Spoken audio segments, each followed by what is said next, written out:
Hoy nos acompaña en Periodista Digital Enrique García Hernán, que ha escrito una biografía dentro de la serie Españoles Eminentes. Ha escrito una biografía sobre Ignacio de Loyola, una figura que indirectamente es de máxima actualidad, aunque sea tan solo por el reciente nombramiento del nuevo Papa, del Papa Francisco, que es precisamente un jesuita, que es la orden que fundó en su día Ignacio de Loyola. También Íñigo de Loyola, como parece ser que se llama en su juventud. Y sobre esta persona y su influencia, bueno, pues nos ha venido a hablar, como decíamos, Enrique García Hernán. Bienvenido a Periodista Digital. Muchas gracias. Bueno, pues hacíamos referencia previamente a la actualidad del Papa Francisco, Ignacio de Loyola. Ignacio de Loyola pensaba que un jesuita no debía aceptar cargos como el de cardenal o como el de obispo. ¿Qué hubiera pensado entonces de que fuera papa, que es todavía mayor responsabilidad? Sí, bueno, no le sorprendería mucho, porque ya en su época una de las figuras más también eminente, pero en fin, más importantes en la nobleza española era el duque de Gandía, Francisco de Borja, que era bisnieto de Alejandro VI, un papa español. Y cuando Francisco de Borja se incorporó a la compañía, en una etapa que era, en fin, era tan fuerte, tan grande que Ignacio aceptara a Francisco de Borja como jesuita, que lo tuvo que mantener en secreto durante unos años. Pero ya cuando se hizo público que era ciertamente jesuita, pues, en fin, tenía muchas posibilidades de que lo eligieran cardenal. Entonces, Carlos V le propuso varias veces, 3 veces. Le representa en la iconografía con el capelo en el suelo, 3 capelos, porque renunció 3 veces al cardenalato. Ignacio no quiso, de hecho, en 1550, cuando estaba en Roma, Borja hizo todo lo posible para sacarlo de Roma para que no le hicieran cardenal. Porque ya corría la voz, lo decían muchos, que efectivamente podía ser elegido papa. Y una vez muerto Ignacio, ya siendo general de la compañía Francisco de Borja, al morir un papa dominico, Pío V, pues hubo un movimiento de cardenales para elegir a Borja como papa, que era general de la compañía. Pero a Borja le sorprendió la muerte después de un viaje al servicio del papa y no tuvo opción. Pero ciertamente se planteó ya entonces la elección de un jesuita como papa. Sí, pero vemos eso, que tampoco, o sea, parece que al propio Ignacio no le hubiera hecho mucha gracia. Bueno, vamos a ver, exactamente. Él no quería que vamos a ver, para aceptar el nombramiento de obispo hay que hacerlo por mandato del Papa. O sea, no bastaba que te elige sin más, sino que tienes que hacerlo bajo pecado. Es decir, que es una obligación mayor para ser elegido obispo, ¿no? Y ciertamente ha sido, en fin, esta ha sido la norma general de la compañía, y sigue siendo de la compañía, ¿no? Que no se persigue el ser obispo, ¿no? Sino que, bueno, que es porque el Papa lo desea, ¿no? Que ahora le elijan a uno Papa, pues porque los cardenales se lo piden. Pues bueno, ya este papa en concreto, cuando ya, digamos, jurídicamente dejó de pertenecer a la Compañía de Jesús una vez que es elegido obispo, pero ciertamente hay una dependencia espiritual. Pues claro, resulta más llamativo, quizá todavía más llamativo, porque fue un franciscano quien suprimió la Compañía de Jesús, un papa franciscano, y en el siglo XVIII. Y claro, que ahora hayan elegido a un papa jesuita y que encima se llame Francisco, pues resulta como una ironía, ¿no? Y nos hace replantear la historia de la compañía y cómo, en fin, la historia de la Iglesia, cómo hay como altos y bajos, ¿no? Y cómo interpretar, pues parece que la Iglesia es una institución más grande y que la gobierna el Espíritu Santo, porque humanamente dice esto, no, son contrasentidos, ¿no? Sí, es una ironía, pero al mismo tiempo también incluso es una ironía que un papa franciscano prohibiera la Compañía de Jesús, cuando, según explica en su propio libro, parece que el influjo de San Francisco de Asís o incluso de los franciscanos en general fue bastante importante para Ignacio de Loyola, que muchas de las lecciones de San Francisco las asumió, por ejemplo, su voto de pobreza, su importancia de la pobreza, ¿no? Sí, bueno, más que nada, Ignacio, cuando en su etapa de convaleciente y de lectura espiritual, después de luchar contra los franceses en Pamplona, pues se retira a Loyola y allí, pues cojo, en fin, intentando recuperarse de la cojera, pues le dan a leer unos libros y cuando ve la vida de los santos, él trata de, siendo soldado, en fin, dice, bueno, pues yo quizá podría ser otro Francisco, imitarle en pobreza, pero no por imitar a Francisco, su ideal es imitar a Cristo. Cristo pobre, obediente, humilde. Entonces se trata de identificar no con Francisco, sino con con Jesucristo. ¿Qué pasa por la mente de Ignacio? Es que él cree que el que mejor se ha identificado con Cristo es Francisco de Asís. Entonces trata de imitarle, no por ser Francisco, sino porque es imitador perfecto de Cristo, de Jesús, porque él lo que quiere es sobre todo una identificación de Jesús, de ahí que sea compañía de Jesús, ¿no? El ser compañero de Jesús. Y hay un momento también de cuando a él eligen general de la compañía, él no acepta el nombramiento, sino que primero quiere consultarlo con alguien. Y a quien se lo consulta es un franciscano, el fray Teodosio de Lodi, que no le conocía prácticamente, pero que él cree que eso es la voluntad de Dios. Y no solamente le pide el consejo espiritual, sino que se lo pide por escrito, que le ponga por escrito que efectivamente puede ser elegido general y puede ser general de la compañía. Por tanto, acude también a un franciscano y de algún modo a Francisco. Y luego hay otro punto más interesante, y es que uno de los jesuitas primeros, el padre Nadal, cuando trata de explicar la profesión o la vocación de los jesuitas, hace un parangón entre Francisco de Asís e Ignacio de Loyola y los pone al mismo nivel. Dice, de la misma manera que Dios ha actuado con Francisco para los franciscanos, igual ha hecho Dios con Ignacio, que es como si fuera otro Francisco. Es decir, él mismo, Nadal, hace un parangón entre Francisco e Ignacio.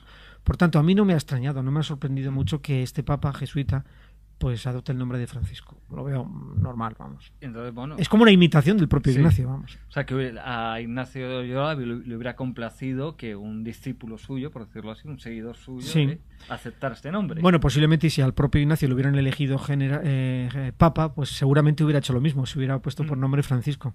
Sí. Bueno, ha salido varias veces el cargo general. Y vemos que muchas veces incluso se habla de los jesuitas como el ejército del Papa, una orden muy inspirada en lo que es el ejército, la figura militar, la disciplina militar, algo muy castrense, bueno, vamos, algo que usted conoce bien porque es historiador militar, lo hablamos antes.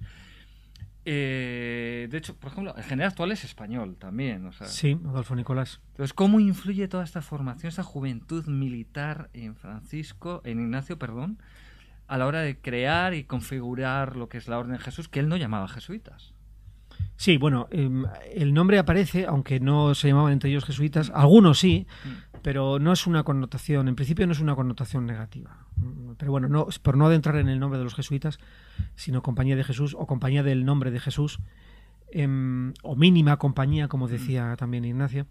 Vamos a ver, Ignacio es un soldado, ciertamente, o sea, es su vocación militar, ¿no? Él le gustaban las armas defensivas, las armas ofensivas, armas personales. Y él está imbuido de la mentalidad caballeresca y de la vida del soldado. Y vive como un soldado, al servicio del duque de Nájera, y después de una etapa formativa en la casa del contador Juan Velázquez, de la reina Isabel, está luego pues luchando. Y es un hombre de guerra, con su espada, con su daga, con su cota, con su malla, en fin, y vive la vida del soldado. Pero, claro, ¿cómo eso se puede trasladar luego a la Compañía de Jesús? No porque adopte la terminología militar, porque él, por ejemplo, cuando habla de las dos banderas, claro, adopta la bandera de Cristo y la bandera del diablo, no del demonio. Él quiere seguir militar bajo la bandera de Cristo. Hay, claro, expresiones que pueden parecer militares. Él dice en su autobiografía que él quería ser, ya aún en una nueva vida, ser soldado de Cristo, o sea, soldado de Cristo. Pero esto hay un poco de mito.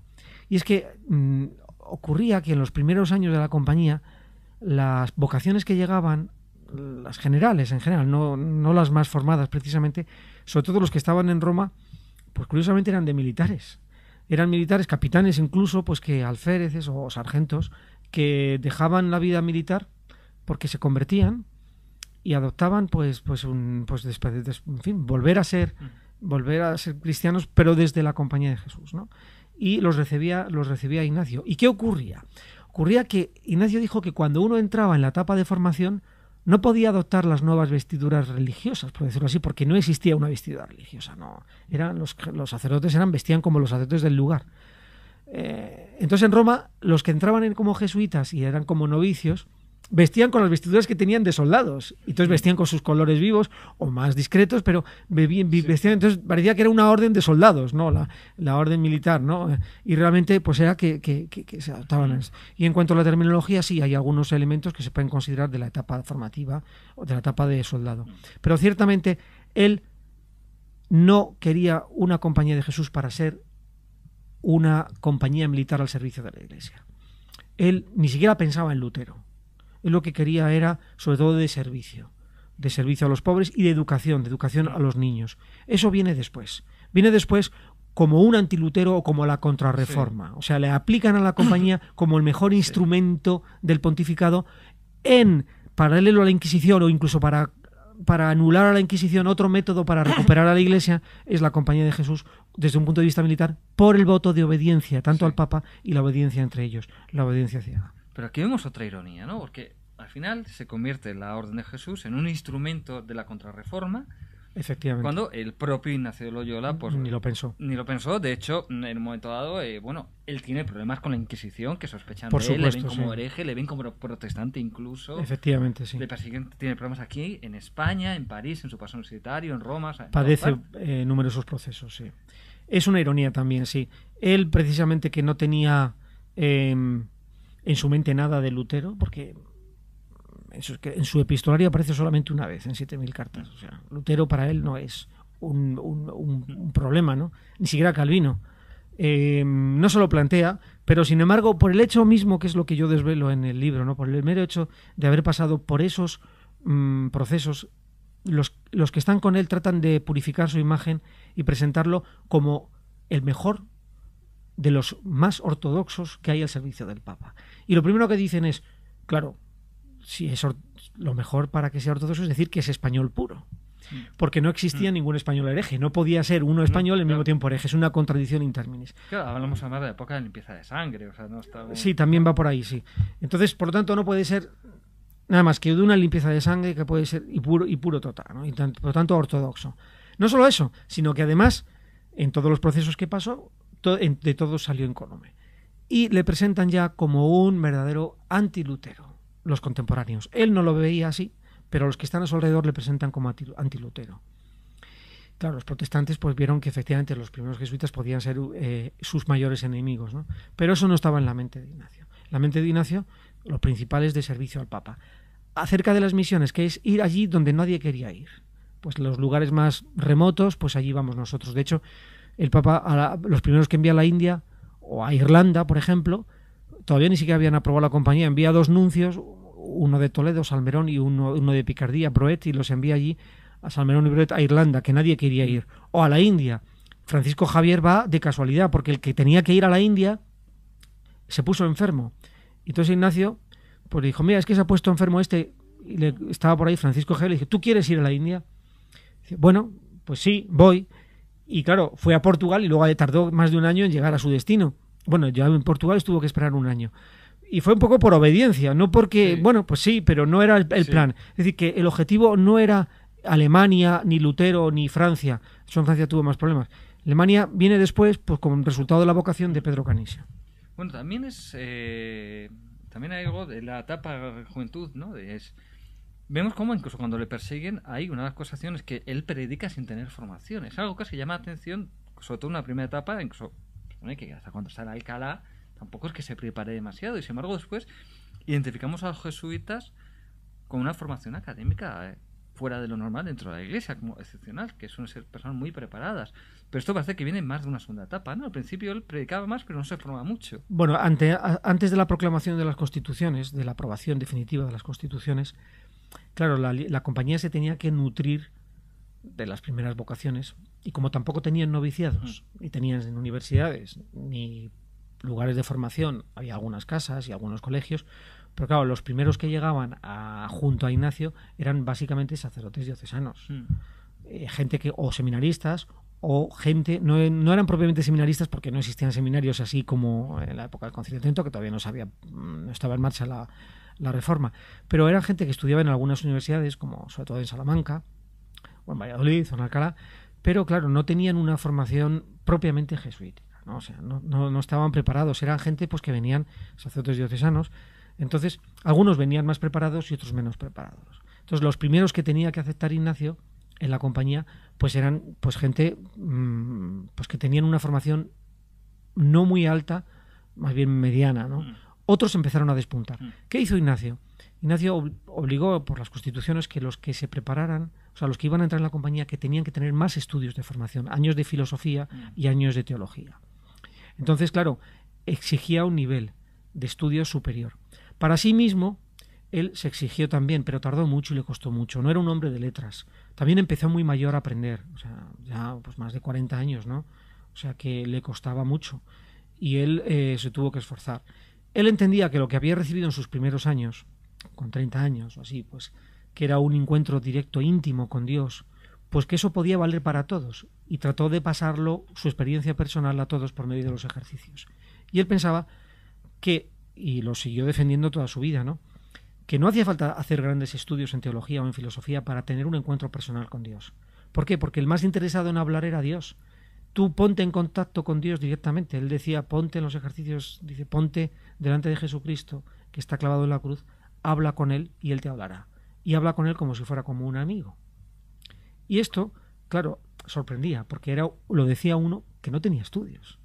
Y le decían que no, que para decir esas cosas, aunque no fueran malas, pues que tenía que tener antes una aprobación por parte de la Iglesia de tener unos estudios en filosofía y en teología.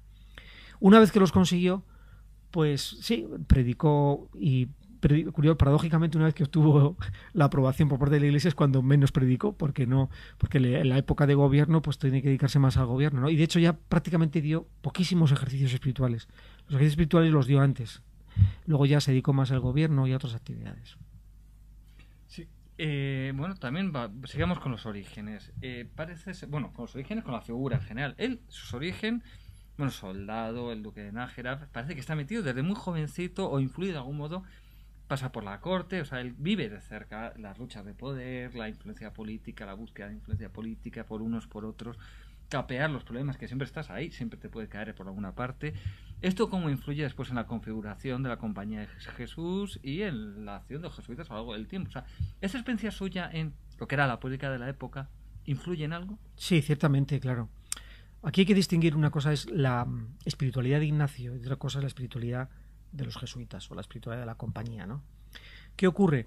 Que ya lo veía Nadal, ¿no?, y los primeros jesuitas, que para tratar de comprender cuál es la voluntad de Dios sobre, o la vocación que ellos tienen sobre la compañía de Jesús, la mejor forma es tratar de identificar quién era la persona que fundó la compañía, junto con los primeros compañeros, ¿no? Entonces, lo que pretenden los que están a su alrededor es descifrar la vida de Ignacio. ¿Quién era Ignacio de Loyola? Que muy pocos lo sabían, y de hecho lo decían, lo digo también en el libro, ¿no?, que muy pocos conocían la vida de Ignacio. Aunque él se preocupó mucho de darse a conocer, había muy pocos los que conocían sus intimidades, ¿no?, su vida interior. Entonces el objetivo prioritario de los que estaban con él era tratar de averiguar cuál era la vida de Ignacio. Entonces hicieron como un programa que era tratar, primero, pedirle que él dictara su autobiografía y luego que uno escribiera la vida de Ignacio, que fue el padre Pedro de Rivadeneyra, que escribió la primera biografía.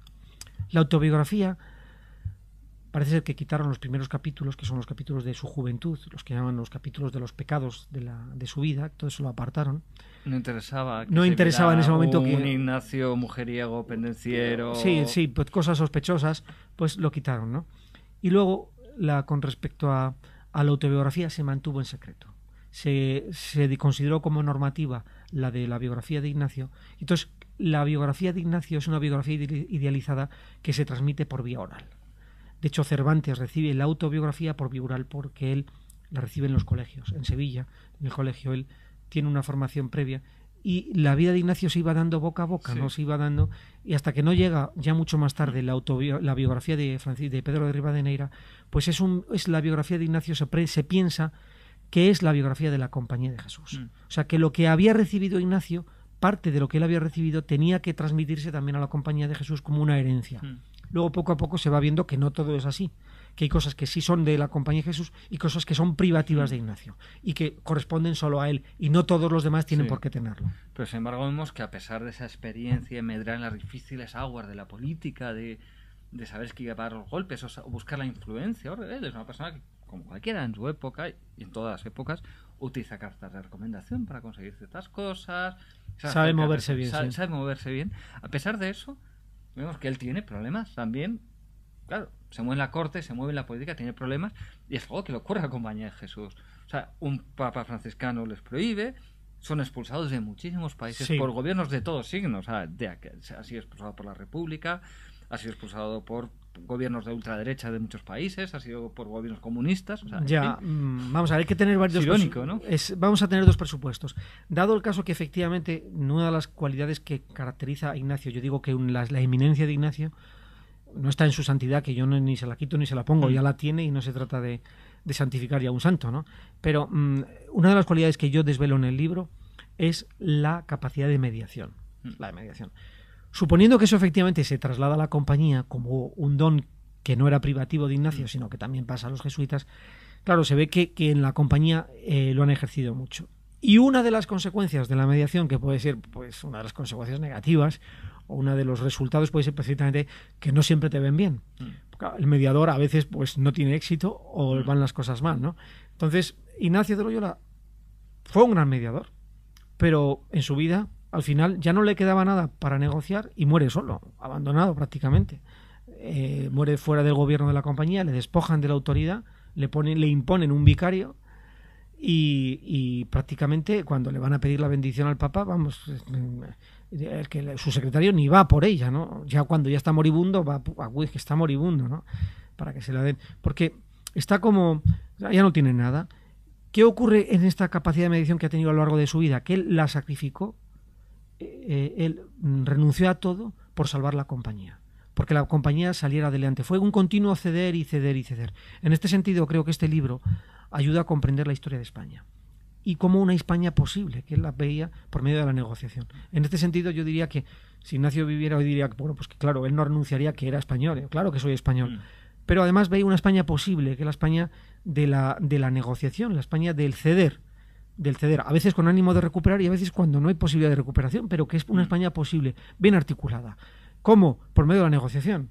Que para él la negociación es mediación.